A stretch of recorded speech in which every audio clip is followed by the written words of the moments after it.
बच्चों, कैसे हो आप सब लोग? जो एक छोटा सा अच्छा काम कर सकते हैं वो क्या हो सकता है? रोजाना कुछ न कुछ लिखने की आदत डालें। और इसका सबसे बेहतर तरीका है एक पेज अपनी इंग्लिश की बुक का लिखो, कोई भी चैप्टर का, और एक हिंदी की बुक का लिखो।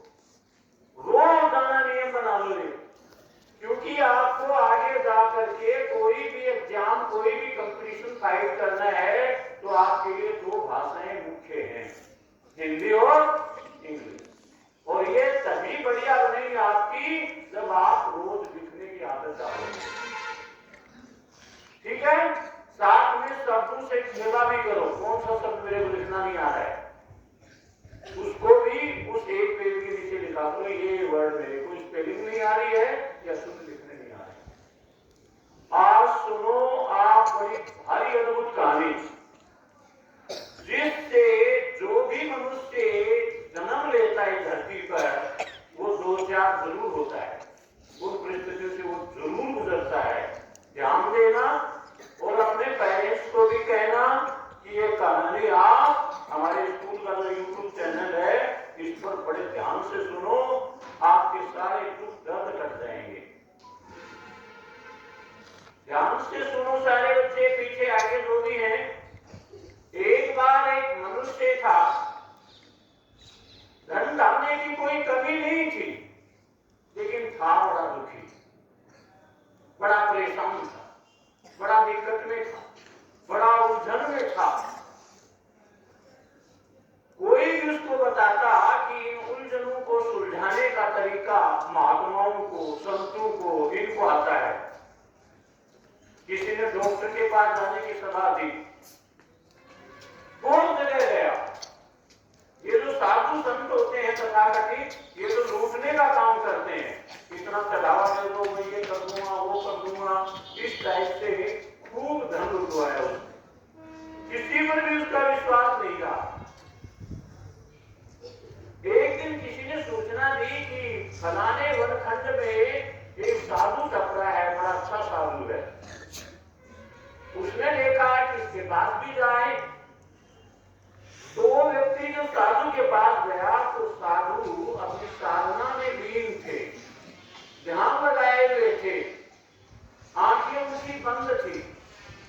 उस समय बाद जब उन्होंने उस व्यक्ति को देखा तो देखते ही जान ले कि बड़ा भारी परेशानी में।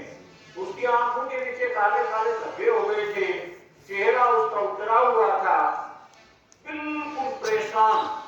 और कई बार उसने आत्महत्या की भी कोशिश कर ली थी, मर जाए इसके बाद। ये कोई जरूरी नहीं जिनके पास पैसे हैं, बहुत सुविधाएं, वही सुखी हो जाएं। उसने से पूछा, भाई क्या बात है? तो वो व्यक्ति बोला कि महाराज कुछ भी ले लो, कितने भी पैसे खर्च हो जाएं, आप मेरी परेशानी दूर कर दो। तो बोलो क्या परेशानी है तेरी? बोले इस टाइप से मैं बड़ा चिंतित हूं, मैं बड़ा दुखी हूं, बड़ा परेशान हूं, न मुझे नींद आती है, न कोई काम ढंग से कर पाता हूं, बड़ा परेशानी में हूं महाराज। तो उन्होंने कहा कि भाई ये तो कोई बड़ी बात नहीं है, समाधान हो जाएगा। बोलो समाधान हो जाएगा, मैं उसके लिए कुछ भी कर सकता हूँ, कितने पैसे खर्च कर दो, कितनी भी मेहनत कर सकता हूँ, कुछ भी कर सकता हूँ, मुझे आप वो मंत्र दो जिससे मेरी इस परेशानी का समाधान हो जाए। वो महात्मा बोले, नहीं तो एक पैसे का खर्चा है, ना आपको बहुत ज्यादा मेहनत करनी है, लेकिन मैं कहूंगा कर लोगे क्या तुम? बोले हाँ कर लूंगा। तो बोला ऐसा करो, आप अब घर वापस जाओ तो यहाँ से वापस जाते ही कहना शुरू कर दो, मैं सुखी हूँ, मैं सुखी हूँ, मैं सुखी हूँ। बोले महाराज जी तो कोई बड़ी बात नहीं, मैं कह दूंगा, बोल दूंगा। अरे बोले बोल तो देगा, लेकिन इस बीच में बंदर का विचार नहीं आए। सुखी सुखी बोले, बीच में बंदर का विचार नहीं आए। बोलो तो मैंने कभी आया ही नहीं बंदर का विचार, मैंने सोचा ही नहीं बंदर के बारे में कभी। अब वो वहां से चला, दो चार बार तो मैं सुखी हूँ, मैं सुखी हूँ, मैं सुखी हूँ बोला, और फिर बंदर का विचार आ गया। कोई पेड़ पर बंदर उछाल कूद करता देख लिया उसने, कहीं बंदर फल खाता हुआ देख लिया, मतलब घर तक गया तो उसके बंदर ही बंदर के विचार आ रहे हैं। और जाते अपनी पत्नी को बोला, अरे ओ बंदरी, बंदर पड़ोस दे। इतनी देर में इतना वो बंदर के बारे में चिंतित हो।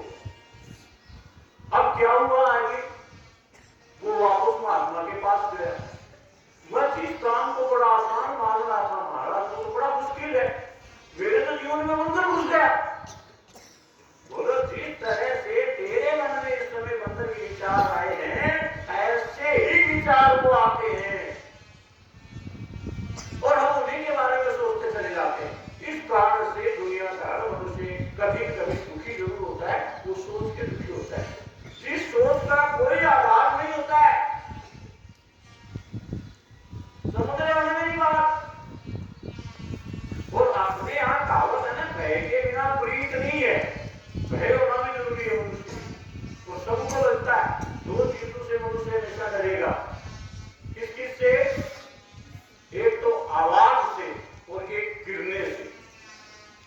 हर कोई आदमी डरेगा, कितना ही मोटा ताजा पहलवान हो, चमड़ा करके उसके पीछे आप ऐसे उछल के पड़ेगा।